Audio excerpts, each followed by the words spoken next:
सदन की गरिमा को सादर नमन। क्या मैं पीछे तक श्रव्य हूँ? 3 2 1 के साथ आप मेरा वक्तव्य का समय प्रारंभ करेंगे। 3 2 1। मान्यवर, जब मैं विषय को पढ़ता हूँ और हिंदी को राष्ट्रभाषा बनाने की बात होती है, तब मैं ये पूछना चाहता हूँ कि क्या राष्ट्रभाषा बनाने से उसके अस्तित्व, उसकी संस्कृति का उत्थान होगा? क्या उसको राष्ट्रभाषा बनाने से हिंदी का विकास होगा? यदि इसका जवाब ना है तो फिर हिंदी को राष्ट्रभाषा बनाने की आवश्यकता क्या है? हमारे भारत में जब हम देखते हैं तो राष्ट्रभाषा के रूप में जब किसी एक भाषा को मान्यता नहीं दी जाती है तब वो सम्मान होता है और एक सामाजिक पटल पर रखा जाता है 22 संवैधानिक भाषाओं को और 1600 बोलियों को। यहाँ पर बात हिंदी के उत्थान की हो रही है। मैं उसी हिंदी के उत्थान के लिए उसे राष्ट्रभाषा बनाने से मना करना चाहूंगा। क्यों? आज जब बात होती है, हमारे पक्ष के वक्ता आकर कहते हैं कि हिंदी भाषा जो है ये आपस में सभी भाषाओं को आत्मसात करती है।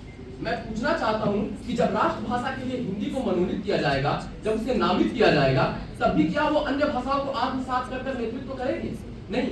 उसके बगल में उसकी अन्य बहनें खड़ी होंगी जो तमिल, बंगाली, ओडिया, असमिया के रूप में खड़ी होंगी। वही बहनें जो आज उसके साथ हैं, वही हरियाणवी भाषा जो आज अपने आप को हिंदी के साथ जोड़कर चलती है, वही राजस्थानी भाषा जो आज अपने आप को हिंदी के साथ जोड़कर चलती है, कल वो अपने आप के लिए भी अधिकार की मांग करेगी। तो किस प्रकार से हिंदी का विकास होगा? बात यहाँ पर संस्कृति की है और किसी प्रकार का दबाव बनाकर अपना तो नहीं लाया जा सकता है। भाषा को अपनाया जाता है, संस्कृति को अपनाया जाता है, दबाव द्वारा उन पर अपेक्षित नहीं किया जाता है। यहाँ पर उसी औपनिवेशवाद की बात करके लोग अंग्रेजी की आलोचना करते हैं। क्या होगा जब भारत के अपने राज्य ही कहेंगे कि हिंदी ने सांस्कृतिक औपनिवेशवाद का जन्म दिया है? आज वही हिंदी जिसे प्रेम की और घर की भाषा बोला जा रहा है, कल उस पर सांस्कृतिक औपनिवेशवाद का आरोप लगे। अब देखिए, व्यवहारिकता में इसमें बहुत सी कठिनाइयां आएंगी क्योंकि अनुवाद की प्रक्रिया बहुत ही जटिल और लंबित है। आप कहते हैं कि इसे व्यवहार में हम लाएंगे, इसे हम प्रशासनिक कार्यों में लाएंगे, अंतर्राष्ट्रीय स्तर पर यह हमारी अलग पहचान बनाएगी। समझने की आवश्यकता है कि जितने भी वैज्ञानिक कार्य हैं, तकनीकी कार्य हैं, वो आज अंग्रेजी में है।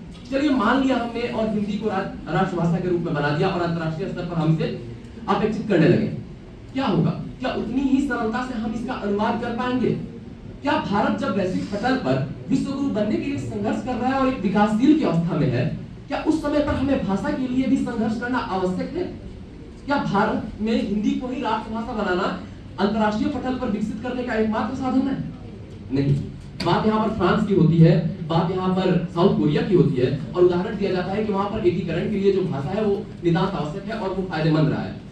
भारत विविधता में एकता का देश है। फ्रांस जैसी सभ्यता भारत की सभ्यता नहीं है। भारत में अनेक ही संस्कृतियों का समावेश है। भारत में अनेक भाषाओं का मेल जोल है। इस प्रकार से भारत की जो, अगर हम भौगोलिक दशा देखें, सांस्कृतिक दशा देखें, तो वो उन अन्य देशों से किसी प्रकार मेल नहीं खाती है। तो उनका उदाहरण देना भारत के परिप्रेक्ष्य में तो सरासर गलत है और अनुचित है। इसी के साथ मैं अपना वक्तव्य समाप्त करूंगा और यही कहना चाहूंगा कि हिंदी भाषा के अस्तित्व की रक्षा हेतु ही इसे राष्ट्रभाषा नहीं बनाना चाहिए, इसे मातृभाषा ही रहने देना चाहिए। कि हाल ही में महाराष्ट्र में मराठी लोगों के बीच जो ये विवाद चल रहा है कि वहां पर मराठी ना बोलने पर दुर्व्यवहार किया जा रहा है, जो असमानता से लोगों को ट्रीट किया जा रहा है, तो उस पर आपका क्या विचार है? क्या हिंदी जैसी भाषा को राष्ट्रभाषा नहीं बनाना चाहिए जिससे कि एकता का संचार हो सके? मेरा नाम ऋषु कुमार 15।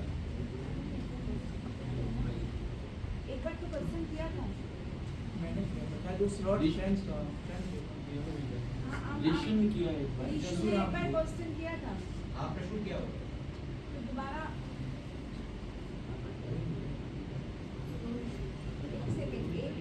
मेरा आपसे सीधा सा प्रश्न ये है कि अपने आप में आज समय जब वैश्वीकरण का दौर है, जब वैश्विक पटल पर किसी एक भाषा के साथ को आपको आगे लेकर बढ़ने की बात की जाएगी, तो आप किस भाषा की चयन करेंगे? और क्या तब आपके मन में अलगाववाद की भावना नहीं आएगी बाकी भाषाओं के मन में?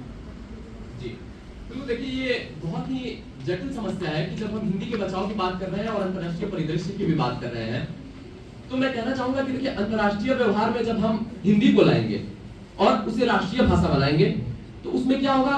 हमारे लिए जो प्रशासनिक सेवाएं हैं, जो विदेश शक्तियां को नियंत्रित करती है, उनके लिए जो परीक्षा होती है प्रशासनिक सेवाओं की परीक्षा, उसमें भी हिंदी को वरीयता देनी होगी।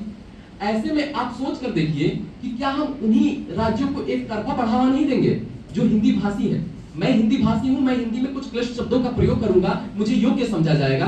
वहीं यदि कोई तमिल का मेरा भाई आता है और वो आती को आता बोलता है, जाति को जाता बोलता है, सिर्फ इसी आधार पर उसे अंतर्राष्ट्रीय परिदृश्य में ये बोला जाएगा कि नहीं, भारत की जो सामने परोक्ष करने वाली भाषा है, प्रस्तुत करने वाली भाषा है, वो हिंदी है और आपको हिंदी नहीं आती है, इसलिए आपको अंतर्राष्ट्रीय मामलों से बेदखल किया जाता है। तो ऐसे में जो संतुलन है वो बिगड़ जाएगा और आपसी देश में अंतर्राज्यीय विवाद भी अधिक बढ़ेंगे।